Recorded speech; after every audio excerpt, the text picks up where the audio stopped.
gonna need it. I don't need to make all that. He's gonna be in. So if he's actually picking text, he's like, so. Yeah, let's, just reset.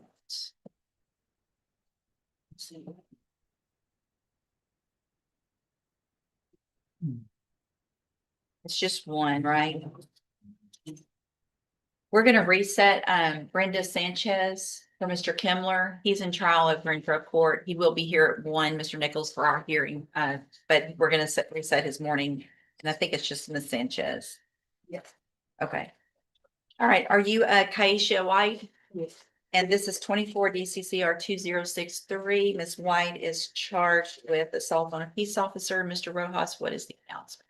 Judge, we're actually here for a competency review, competency hearing this morning. Oh, I'm sorry. Let me, do that. Okay, let me take judicial notice. Let's do that. Or go ahead. She We've pled already played this case. January 7th of 25. She didn't show up for sentencing. Okay. And when she was brought into custody, she was sent for competency. Okay. So She's never been sentenced. She's never been sentenced. but was she, did we get a PSI? We did. Anything? Yeah, we did. We did. She just didn't show up for the punishment hearing.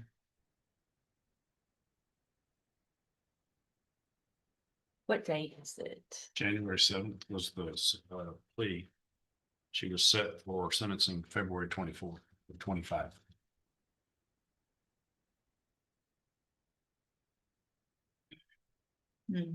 Oh, why this would have been standing in.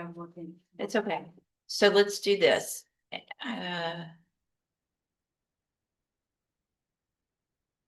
All right, so let me do this first and take judicial notice of the court's file. And Ms.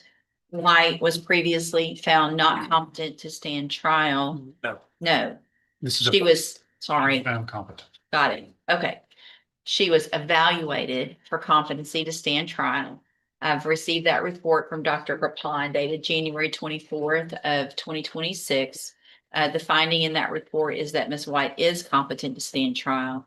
Is there any other evidence with regard to competency? There you are. Not from the state. Then at this time, based on that report, I will find that Ms. White is competent to stand trial.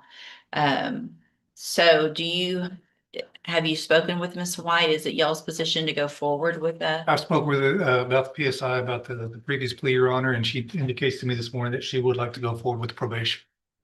Is that right, Ms. White?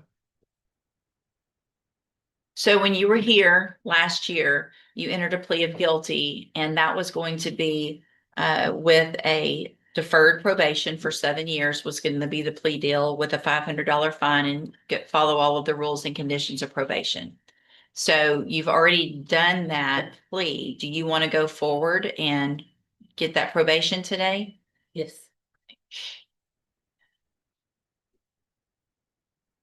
Yes,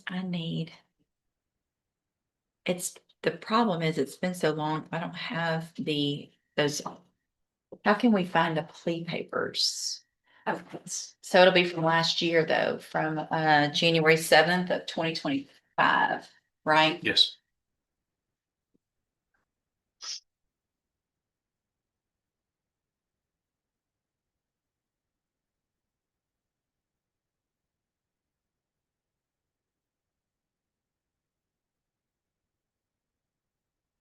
But probation doesn't have. Somewhere there should be an old PSI that has their judgments, their orders. And that's what I just want to I go. believe it's on the side of that PSI I just gave you, didn't it? What the actual order says. Oh. Yeah, we get other, Oh, okay. But if I do it today and we don't have those orders, is that something you can get with, to go back and get them to recreate? Because they've already been created. The date's obviously wrong, but they're somewhere. Somebody created them back then. Yeah. Yeah.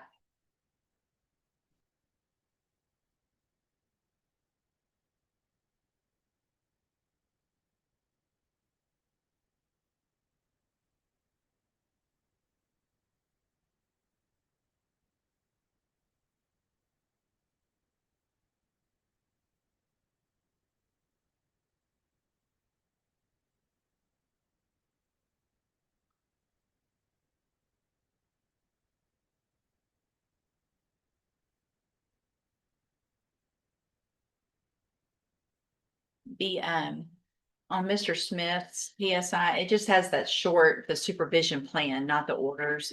So when we're done, he can get you a copy of that also to see what they had done at least back then. It just doesn't have all of the orders that you guys attached. Oh. Okay, send it to you. Thank you.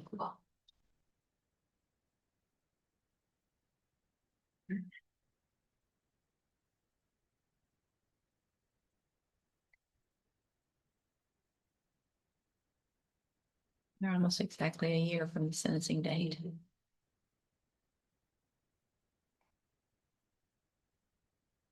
Okay, so any reason then not to go forward with sentencing? Do we need any type of updated pre-sentence report, or you guys think we can get it done? I think we can do it today, Judge. No evidence that either of you know of any arrests since last year?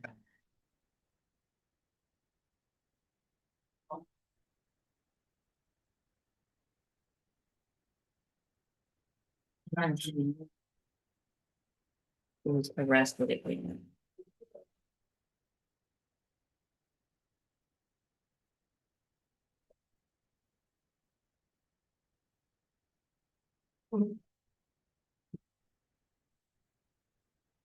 You were arrested in November before Christmas? You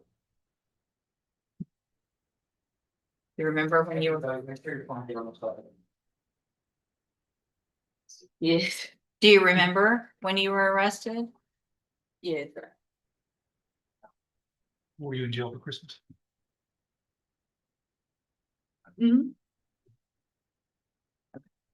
All right, so what I'm going to do, Ms. White, I'm going to find that you previously entered your plea of guilty freely and voluntarily. I'm going to again find, based on Dr. Crapon's report, that you're competent and understand the nature and the consequences of that previous plea. I'm going to find sufficient evidence to find you guilty. However, I'm going to follow the agreement that you made with the district attorney and defer all proceedings, place you on probation for 7 years. You are ordered to pay the $500 fine and to follow all of the rules and conditions of probation. That will include being on a special mental health caseload so that you can get whatever help you need in order to understand what's going on and be successful with probation, okay? Do you understand?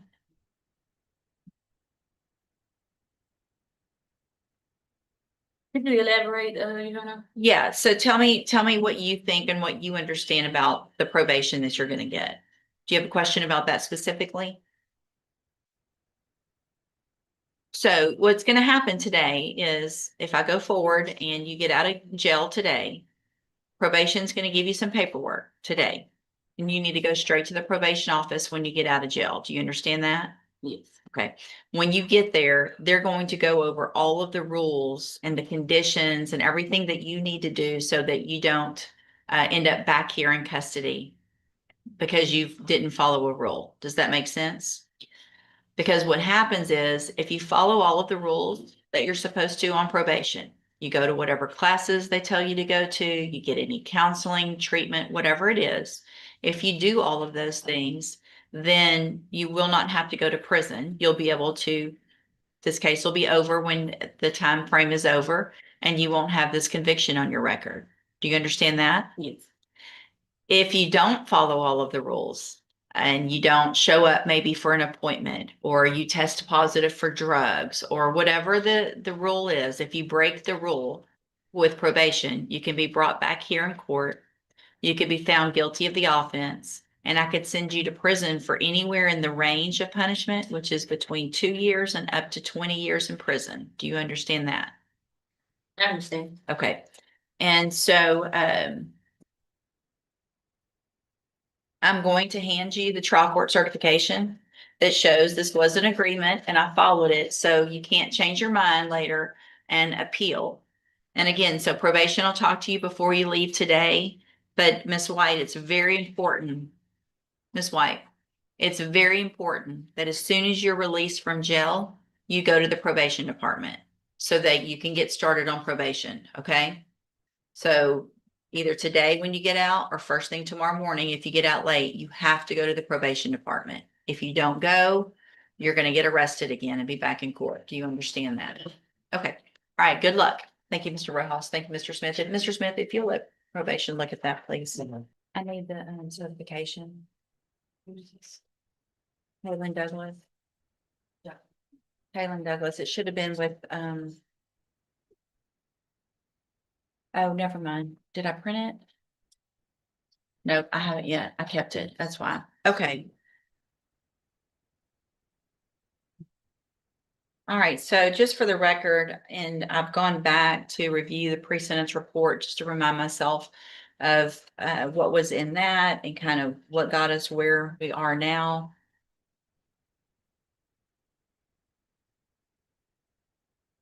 And Mr. Douglas, I hate this because I really, really, really wanted you to succeed. I really did. I wanted you to be able to go to ISF, but I can't not stick to my word. I told probation when you were here, I told you when you were here, no more incident reports before ISF or you're not even going to make it. And it has been 1, 2, 3, 4, 6, 7. What day were we here? Dozens, at least. The sentence date was supposed to be, oh, the sentence date was November 18th. So since November 18th.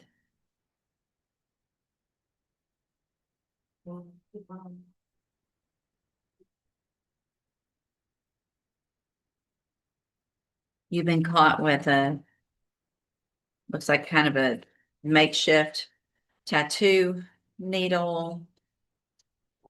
We've got 1, 2, 3.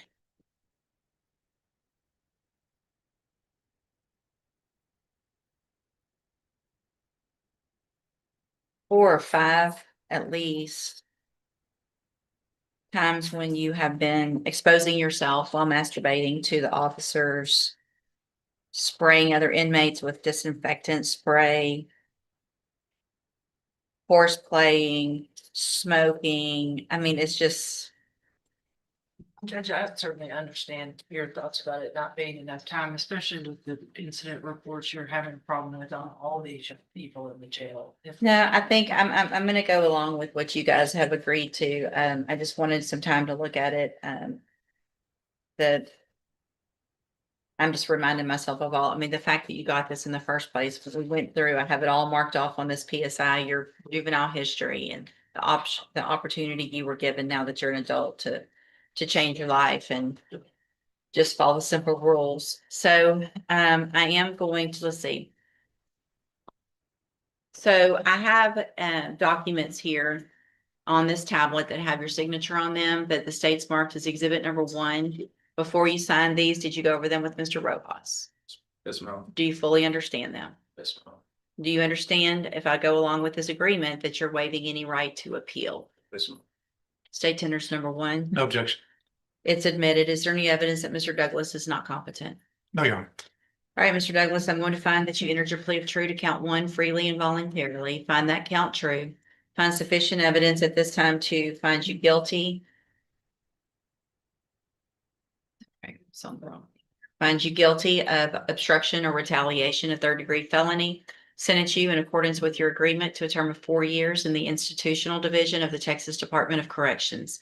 You will receive credit on that sentence for any time that you've been in custody that the law gives you the right to receive. I'm going to hand you the trial court certification that shows this was an agreement that I followed, so you waived your right to appeal. I'm also going to hand you a written admonishment regarding your ineligibility to possess a firearm or ammunition. Because of the judgment entered against you, you're ineligible under Texas law to possess a firearm or ammunition. Possession of a firearm or ammunition could lead to charges against you. If you have any questions about the laws that make you ineligible to possess a firearm or ammunition, or about how long that lasts, you can talk with Mr. Rojas. And so today, just Mr. Douglas, just because you got time today does not mean that you still can't do better and change your life. Better you act in prison, the sooner you're going to make parole. The sooner you do that, you can get out, hopefully follow the rules and have the best life you can. You get in TDC and act like you've been acting in our jail, you're gonna end up doing the whole 4 years. But you're eligible for parole in less than 2. In about a year and a half, you're eligible for parole. And that's gonna be 100% up to you. And I can assure you, you're not gonna get it if you keep acting like this. All right? You can go back with the bailiff. Yeah. Thank you. Good morning. Are you Khalil Bradley Harris? Yes, ma'am. And Mr. Bradley Harris is charged with unlawful possession of a firearm by a felon in cause number 25 DCCR 1334. And Mr. Lane, what is the announcement? Your Honor, I came into the case late and went over discovery. I apologize to Ms. Malvino. I have a media request, but the main officer, Miss Champagne, does not have her body cam. As listed, she says she has her body cam. There's like 8 videos of this stop. And it's a very important video because it shows some incidences, whether there's a suppression hearing and where the gun was found. So do y'all things like have that. it or is it? Judge, I'm sorry, it was late yesterday when he Oh, brought that to okay. my attention. If it is not on the thumb drive included, my file didn't reflect a media request, so I'm glad at least he has. Yes, I've had the Majority of discovery. things. I will Okay. take a look at the thumb drive I have, and if it's not on there, I will reach out to her myself. Okay, I'll just do a normal reset. Mr. Bradley Harris, that will give Mr. Lane time to get all of the discovery. He'll come out, I'm sure, and go over all of that with you and we'll get an announcement at the next court date. All right, thank you. You can go back with the bailiff. I think this was operated to me. Thank you, ma'am. And then we've got Heyman Brandon Jr., Mr. Lane. Yes, ma'am. Last name, Judge? Brandon, Heyman Brandon. All right, you are Heyman Brandon Jr. Yes, ma'am. This is cause number 21-36605. Mr. Brandon is charged with the first-degree felony offense of murder. Looking back at the file, which I'll take judicial notice of, it looks like Mr. Brandon was previously found not competent to stand trial and then sent to the appropriate facility. That looks like the Terrell State Hospital. And let's see, so are we now?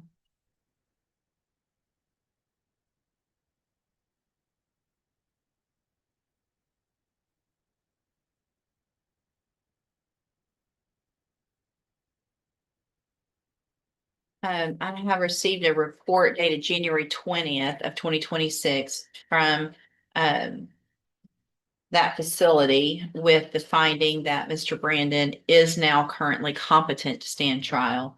That evaluation includes a evaluation report, trial competency evaluation report that was prepared by a Dr. Jasani. The finding in that is, again, that Mr. Brandon is competent to stand trial.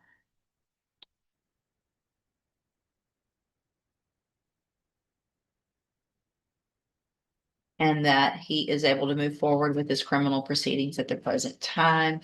That was also signed off on by a Dr. Lampley as well. So I have both of those doctors saying that he was currently competent to stand trial. We got him back and we're here now. So what is the announcement? Your Honor, what I did was I kind of challenged that. I thought I was going to challenge that. So I sent Dr. Gopon out because we were having a hard time communicating even when he got back to the jail 3 weeks ago or so. Dr. Gopon went out, also corroborating the fact that he feels like he's also competent. Okay. So I reached out to Mr. Smith, who is still dealing with the family. I'm still dealing with him, which is going to take a little time. I have a insanity evaluation that's also being done by Dr. Gopon. If we could have a somewhat of an extended announcement, then we could come back and be prepared. I'm literally asking possibly, Governor Smith, for possibly a bench trial. The things. So let's do this. What I'll do then, based on that report, as well as the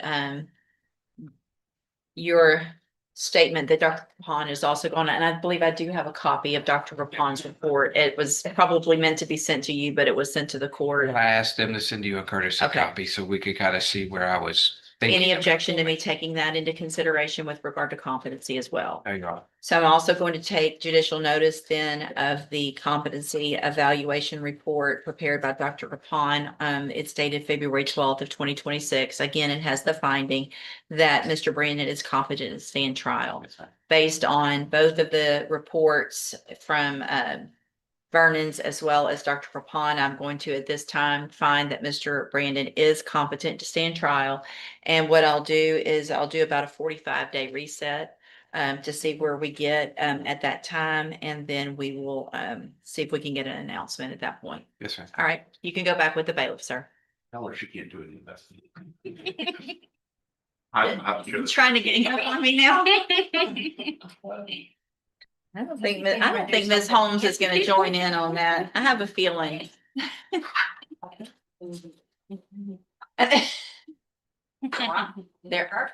There you go. Good morning. Are you Jonah Johnson? This is 25 DCCR 1775. Mr. Johnson, you're charged with the second-degree felony offense of aggravated assault with a deadly weapon, and that's from August 31st of 2025. And what that means, sir, is if you go to trial and you're found guilty, the range of punishment is between 2 years and up to 20 years in prison. Do you understand? Yes. Can you check if there's any of his in that pile?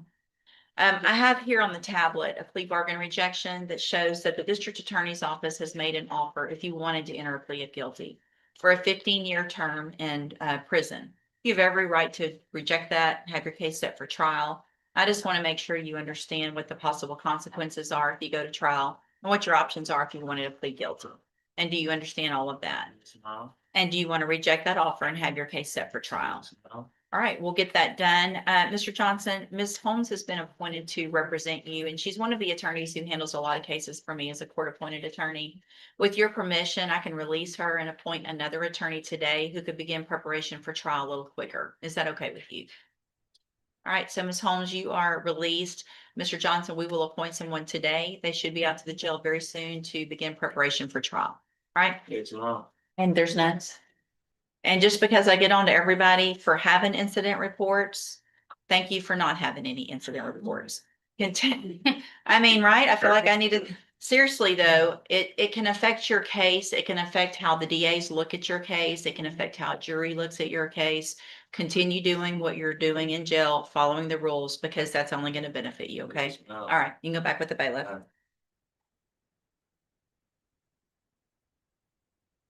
It just can't be negative, but gotta just do some positive. Yeah. Let's see, you've got Almeda Miles. Yes. So we don't know what to do next. Okay, well, let's just get her out here and we'll figure it out.